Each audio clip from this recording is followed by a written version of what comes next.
all of you for making the journey out to Islandwood. Can everybody hear? Yeah. I mean, it has been a journey to get here. I know everybody in this room had to travel a distance to get here. We have people from all over the state of Washington, everywhere from Spokane down to the Tri-Cities, up north, and a lot of people from Federal Way, and even from Federal Way as a trip. And for those that have really journeyed, we have Tom's sister Sally and her husband Bruce, who came all the way from Kenya. We have his cousin Amy and Gordon, all the way from Abu Dhabi. We have a couple of the groomsmen that came from New York, as well as just an amazing amount of people from England and Scotland. And I'm just so happy that you're all here to share this special day with Jennifer and Tom.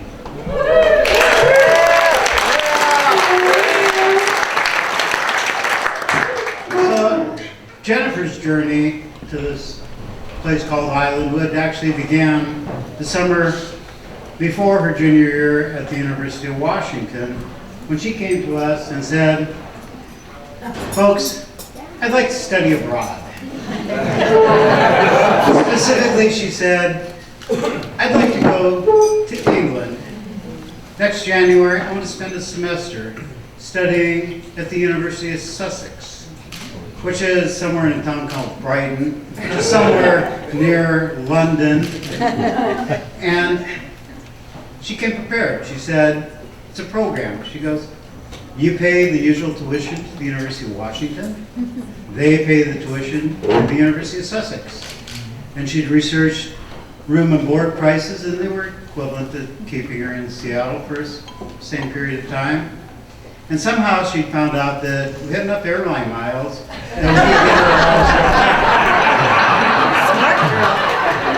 So this educational opportunity was coming at, like no cost to the family. Okay, so somehow she got her mother on her side and was supporting her side of the argument. And she said, it's like I'm an English major and this is England.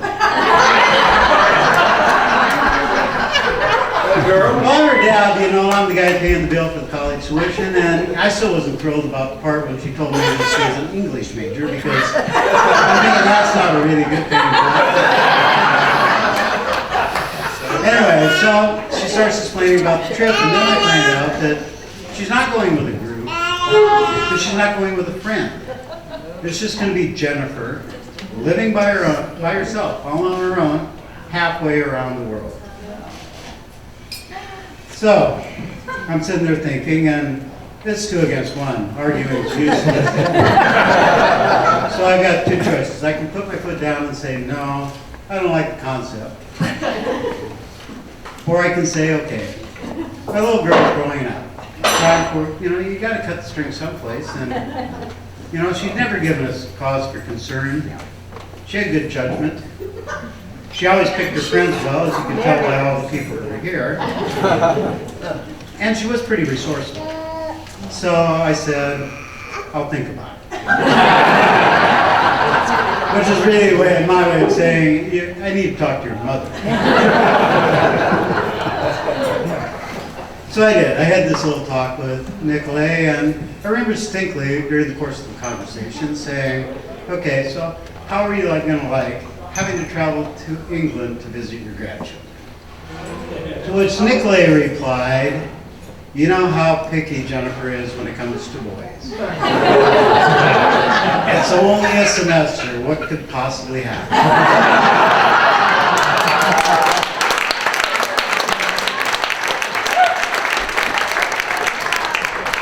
Okay, so there we were.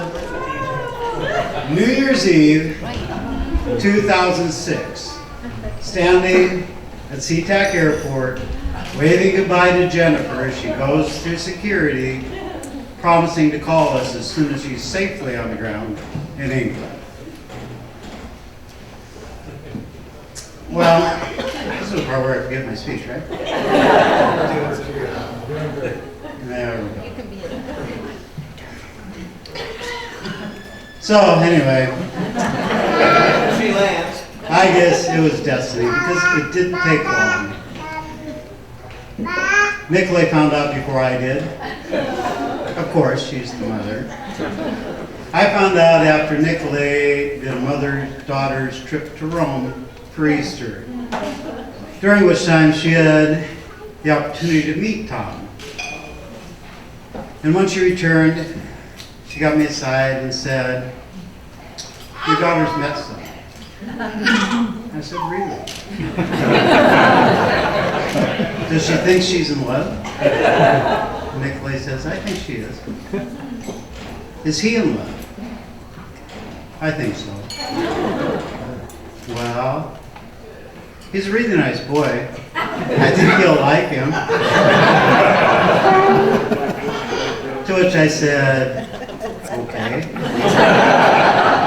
Tell me about him." Well, it's been a long story. Tom has been to the United States so many times that I personally lost track.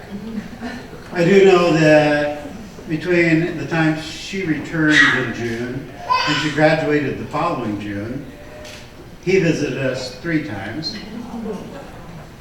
And when I asked Jennifer what she wanted for a graduation present, it was a return airline ticket. Right. So,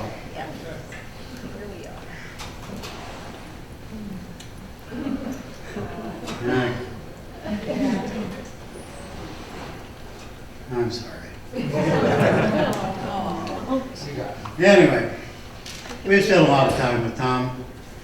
We've gone snow skiing, water skiing, wakeboarding, golf trips, camping trips. He spent time with the families at Christmas, and we've just hung out.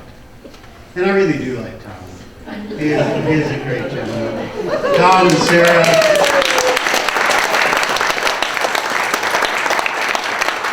Tom and Sarah raised a fine son. I mean, he's intelligent, he's witty, he's entertaining. He works hard. He's athletic.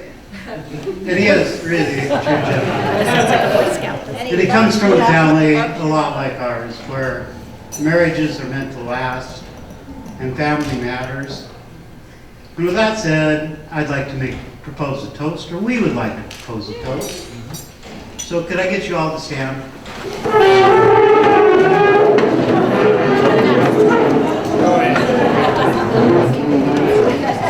So yes, please join us in toasting to our new son-in-law and his new bride, our Jennifer. Cheers.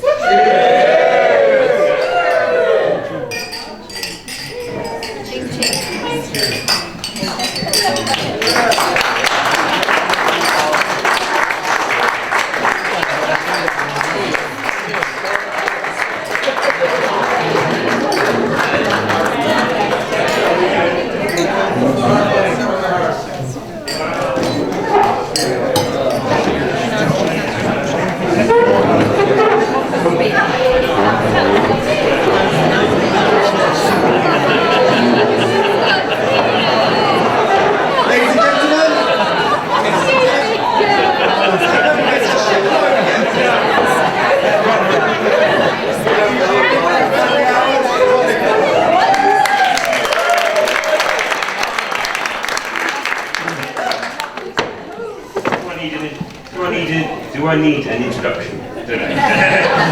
Right then, so before I start, there's going to be plenty of toasts over the next few minutes. So please make sure your glasses are charged. There is going to be an Oscar acceptance speech about this. After 8 years, we've got a lot to be thankful for. Everyone's glasses charged? Fantastic. So I think ours really voiced it, but it really is incredible that so many of our family and friends have travelled so far. And I think Jen and I, we can't thank you enough. And Yakima is a long way, especially when the Open's on it.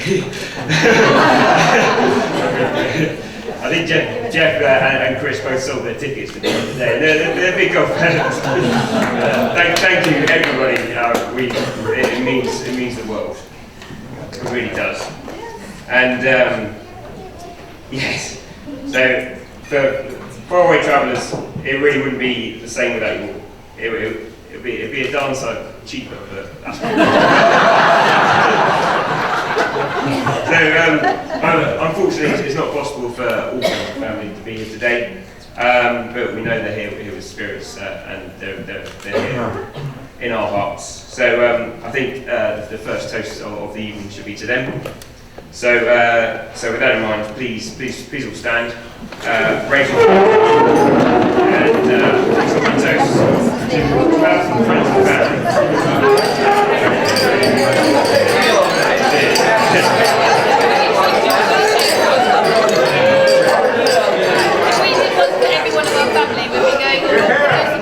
Thank you.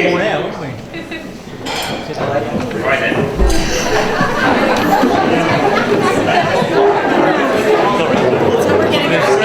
I'm amazed that Art didn't mention it, but when Jen first came to England, she was under strict instructions, and it was something to do with catch and release. Unusual advice from the father, but you see where I was coming from. So can only imagine his surprise when I turned up on the hook.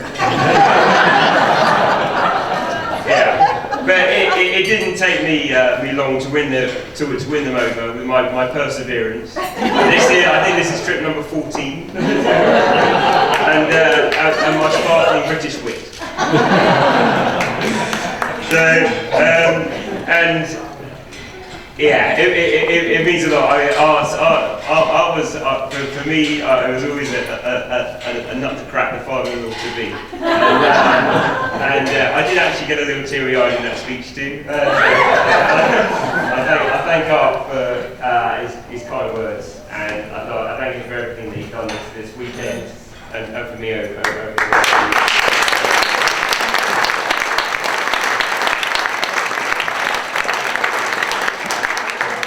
And on that note, there's many people to say thank you to this weekend for making it happen. I know that Mary has been instrumental. Nicolay had you as a point person, and Nicolay, everybody that's made us having Bruce has been the cameraman. Everyone coming together to make this a reality. It's phenomenal. So actually, I think it deserves a toast for everybody that made this weekend a reality. Thank you very much.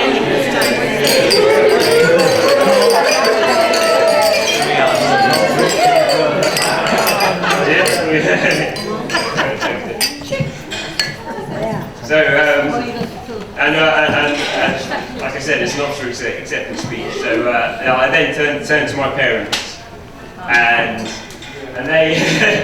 they have helped me enormously over the years through thick and thin.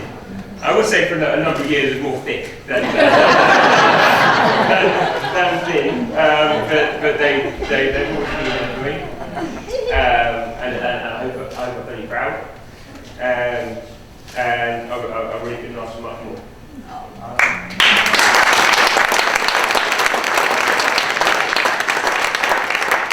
And what you've done for Gen 2 is great. We've created a home from home. Yeah.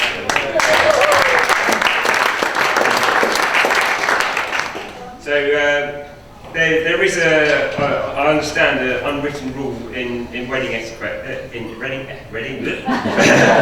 etiquette, that no man should be more handsome than the groom. And I'd like to thank my ushers. Bruce.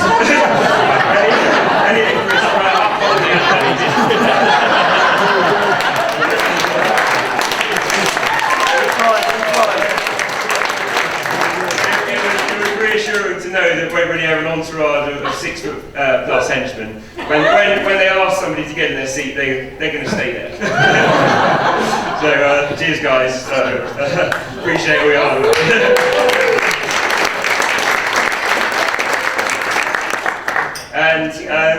And then I move on to my best man, Mr. John Coombs.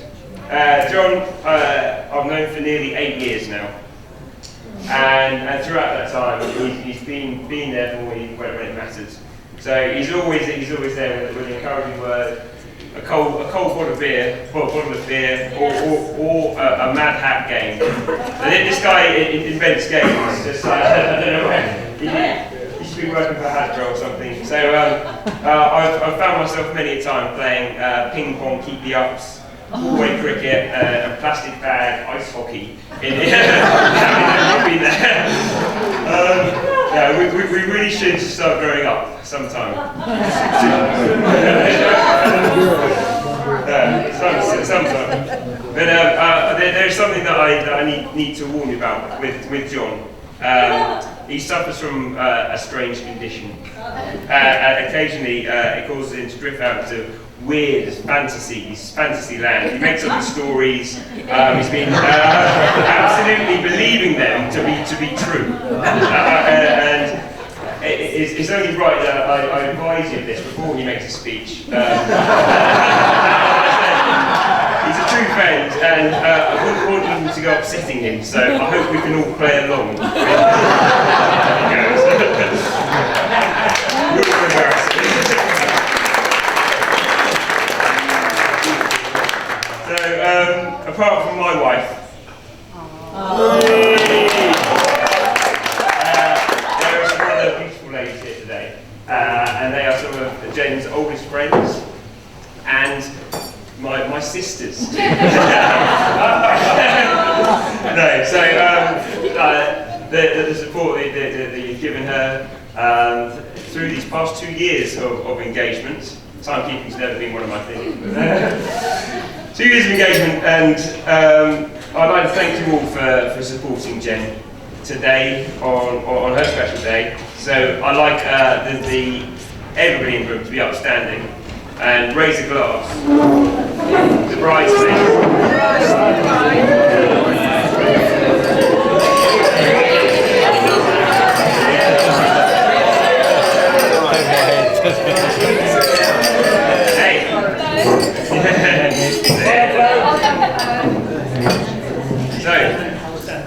So you can be seated then. Up and down. So finally to my wife.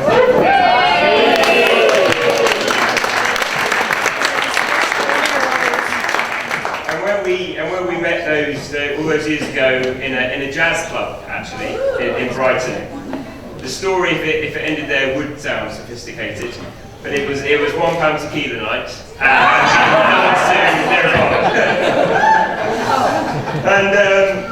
and since that happened, we had what I described as a whirlwind six-month relationship, and we left to it was heartbreak. We did long distance for a year, and I sent Jen a note. And it said, distance is to love as wind is to fire. It'll extinguish the weak, but it will invigorate the strong.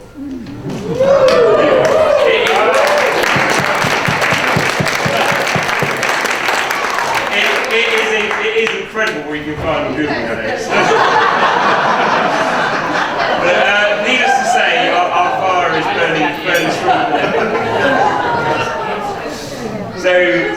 So Jen, I thank you for not heeding your dad's advice of catch and release, for agreeing to marry me and making me an incredibly happy guy today. One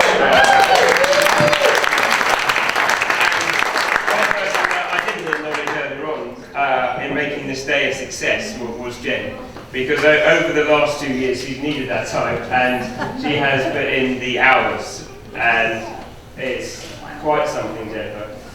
I think I would acknowledge her as the best bride ever.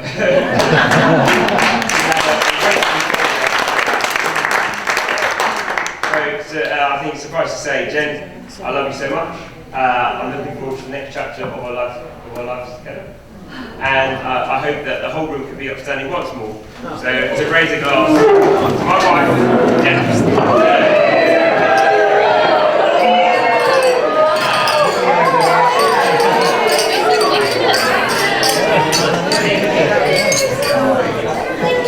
my wife. Yeah, to my wife.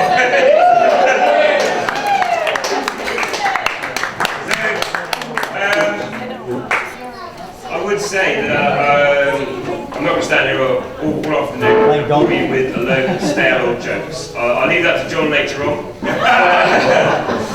But for now, I'm going to pass over to Jen's maids of honour, chief bridesmaids, the most awesome, Amanda and Bianca.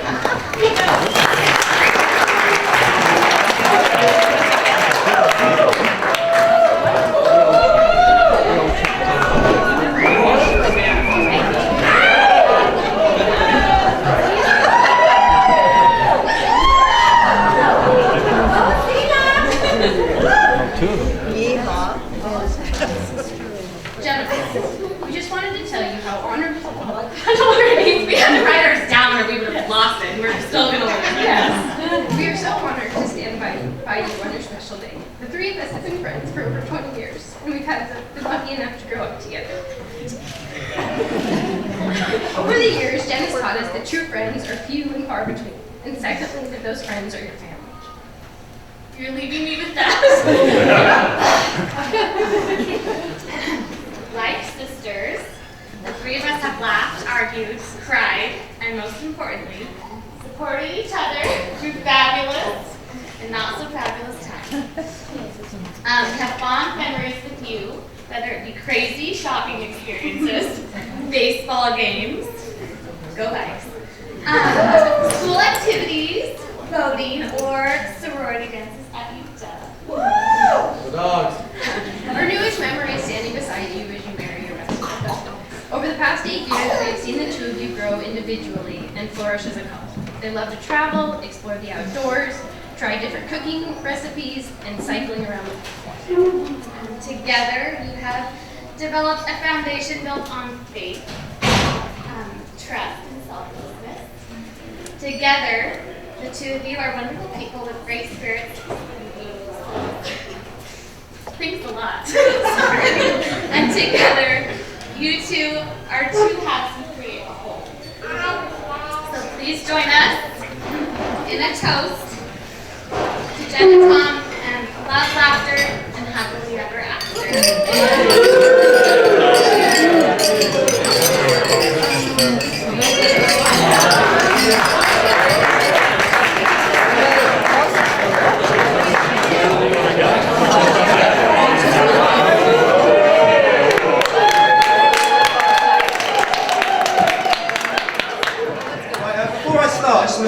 Big thank you to all of the bar staff and kitchen staff. I think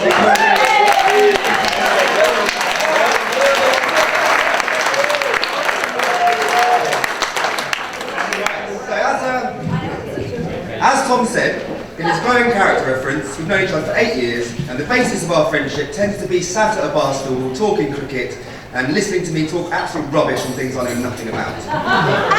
As is tradition, all weddings need a hiccup or two in the morning, and today obviously is no exception.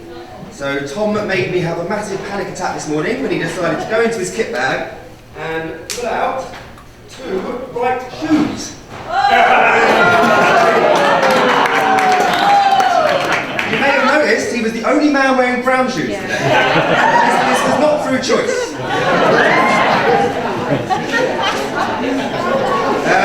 Anyone who's had the pleasure of seeing him dance knows he definitely has 2 left feet. So Arthur Nikolai, today's proof, if you ever needed it, that you have done a sterling work as parents, raising Jen and seeing her blossom into the beautiful woman she is today. And this is a testament to all your hard work, and you should be deservedly proud, even with her questionable English-American accent.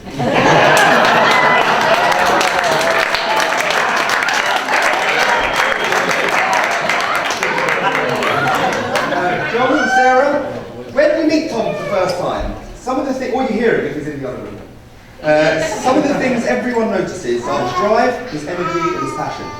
Now, Tom will never do anything by halves, whether that is turning up to a party with all the food and drink provided, even though he wasn't asked to, or it be him going travelling the left and breadth of the country to go to meetings that are completely pointless just to keep his bosses happy, or forcing you to take your t-shirt off in the middle of the street so you can go back to that promo guy and get a second free drink.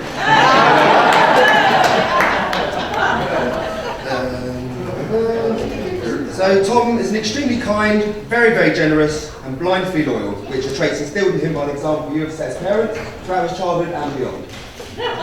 You should be extremely proud he is marrying Jen. At least now the kids have a chance of being good looking.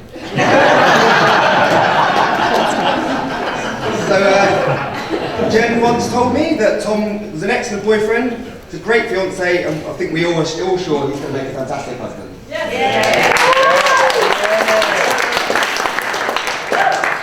The first time I met Tom, he was introduced to me as just Pikey. I said, well, why is he called Pikey? You seem like such a nice guy. He just pointed me to a secret drawer and said, have a little look in there. So I walk over with a bit of trepidation, what's in his secret drawer, open it up, and it's full to the brim of value coupons. If there is a coupon to get money off, it is in that drawer. I guarantee you that. I'm talking, Starbucks, cafes, restaurants, you name it, it is in there. I don't think he's actually paid for a coffee since 2009. And he has so many restaurant vouchers, Jen, you'll never go hungry. Tom, maybe you should. I think this is an absolutely fantastic choice of venue to get married in. I'm guessing that was Jen's choice. And I especially like the icebreaker last night, which was getting everyone around the fire, give them a few drinks, and then watch them stumble back in the pitch black to try and find where they're staying.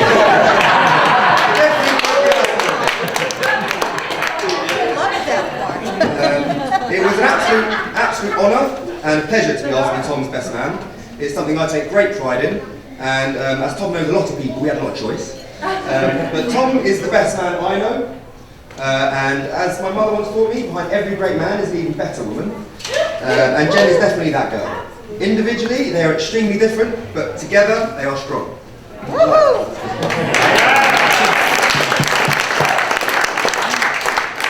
As a team, there is nothing they cannot achieve, and when you have found someone that you know everything about, imperfections and all, this is something to truly cherish.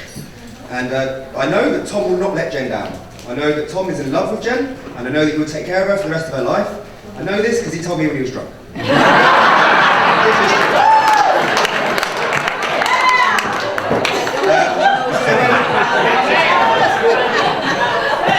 So when Tom started going out with Jen, and things started to get a little bit more serious, one day I was chatting with Tom, and he looked me dead in the eye, without a quiver in his lip, or a tiny bit of trepidation in his voice, said, this is the girl I'm going to marry.